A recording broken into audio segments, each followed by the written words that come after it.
बिस्मिल्लाहिर्रहमानिर्रहीम। आज हम इंशाअल्लाह गुस्ल की उस एहतियात के बारे में बात करेंगे कि जिसका अमूमन लोगों को शऊर भी नहीं होता और इल्म भी नहीं होता।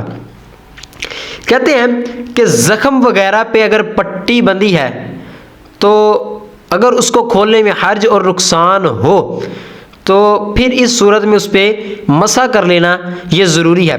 यह कहते हैं कि किसी जगह मर्ज या उस पर पानी बहाना ये नुकसानदेह है तो इस सूरत में उस पर मसा कर लेना ये ज़रूरी है। अगर मौज़ा हाजत से ज़्यादा पट्टी बंधी हुई है तो फिर उसको खोलना ये ज़रूरी है, उस पर मसा कर लेना ये काफ़ी नहीं होगा।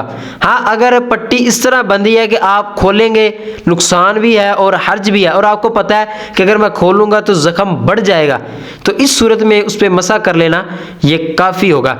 इसी तरह कहते हैं कि ज़ुकाम या अशुबे चश्म वाला आदमी कि उसको पता है कि यार अगर मैं सर पे पानी डालूंगा तो मेरा मर्ज बढ़ जाएगा तो उसके लिए ये ज़रूरी है कि कुली करे, नाक में पानी डाले पूरा जिस्म पे यानी कि पानी बहे, लेकिन सर के हर हिस्से पे मसा करे और ये ज़रूरी है। लेकिन इसके लिए ये है कि जब बंदा सेहतयाब हो जाए, शिफा याबी उसको मिल जाए तो बाद में वो सर को धोए, लेकिन पूरे जिस्म को धोना ये ज़रूरी नहीं है बल्कि सर को धो लेना ये काफ़ी है। इसी तरह कहते हैं कि गूंदने वाले के नाखूनों में आटा, लिखने वाले के हाथ में स्याही और आम आदमी के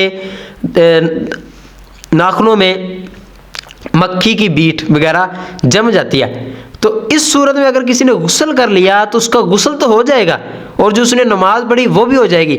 लेकिन जब उसको मालूम हुआ कि यार मेरा यानी कि इसके अंदर आटा था तो इसके अंदर स्याही थी तो फिर उसको छुड़ाना ये ज़रूरी है। तो अल्लाह ताला हमें अमल की तौफीक अता फरमाए। आमीन बिजाहिन नबी अमीन व सल्लल्लाहु तआला अला खैर खल्किही मुहम्मद व अस्हाबिही अजमईन।